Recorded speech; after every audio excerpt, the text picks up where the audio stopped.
Que a graça e a paz de nosso Senhor e Salvador Jesus seja contigo. Quinta-feira, 29 de fevereiro, sacerdote eterno, segundo a ordem de Melquisedeque. Salmos 110, verso 4, está escrito: O Senhor Jeová jurou e não se arrependerá. Tu és sacerdote para sempre, segundo a ordem de Melquisedeque. Aleluia!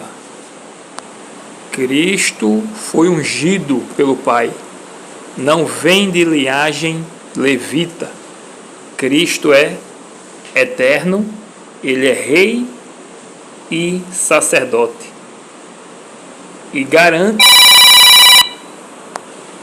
E garante pela graça divina em salvar todo aquele que está arrependido. Cristo, Deus dotou o Messias de uma realeza real, de um sacerdócio superior, a ordem de Melquisedeque, ou seja, escolhido pelo próprio Deus, sem princípios de dias, como está escrito, por exemplo, lá em Hebreus, no capítulo 7. O sacerdócio de Cristo, ele é sem mácula. Ele é santo e o único que pode salvar. Os demais sacerdotes do Antigo Testamento, eles eram culpados, eles mesmos tinham que oferecer sacrifícios, mas Cristo não. Ele próprio foi o sacrifício e foi um sacrifício de uma vez por todas, além do que os sacerdotes antigos, eles passavam pela morte. Já o sacerdócio de Cristo, o santuário celestial, que defende uma aliança superior, com base nesse juramento divino que vimos em Salmo 110, verso 4, ele não é afetado pelo pecado e nem pela morte, porque, como dito, ele é eterno. E em breve cumprirá também a promessa do Salmo 2, que vimos um pouco ontem: toda a nação e governante estarão sujeitos ao juízo real de Cristo. O sacerdócio real de Jesus faz uma reivindicação absoluta sobre nossa obediência e confiança. Se cremos que Cristo é o nosso sumo sacerdote, andaremos de conformidade com a sua lei. E aproveitando aqui, a lição não pede para ler esse verso, mas eu quero ler Hebreus 7, verso 12, que é um verso totalmente distorcido, usado de má fé, para dizer que a lei dos 10 mandamentos foi abolida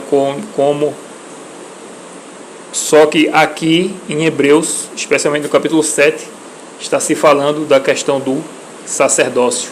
Hebreus 7, verso 12 está escrito: Pois quando se muda o sacerdócio, necessariamente há também mudança de lei.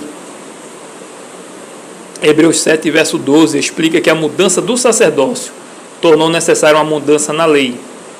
Porque quem não fosse da linhagem de Levi, por meio de Arão, não podia exercer o sacerdócio.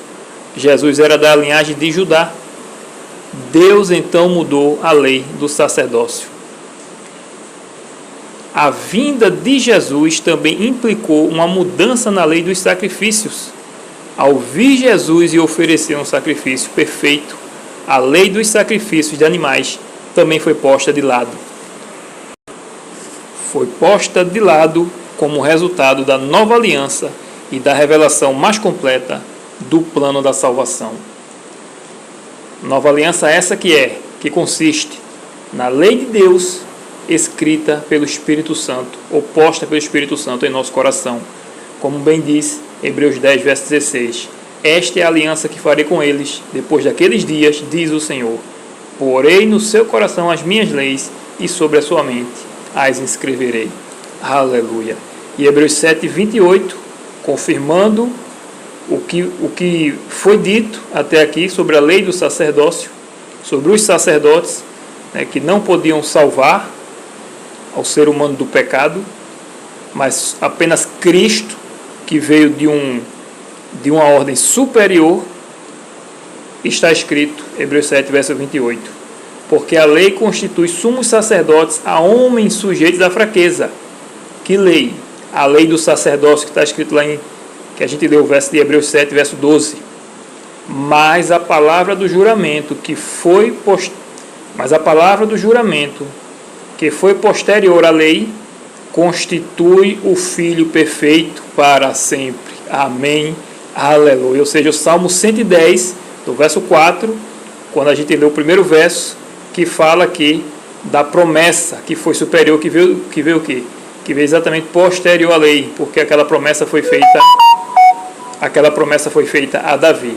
Então, mais uma vez, Hebreus 7, 28, porque a lei constitui sumos sacerdotes a homens sujeitos à fraqueza, mas a palavra do juramento que foi posterior à lei constitui o Filho perfeito para sempre. Amém. Aleluia. Deus seja louvado. Amém.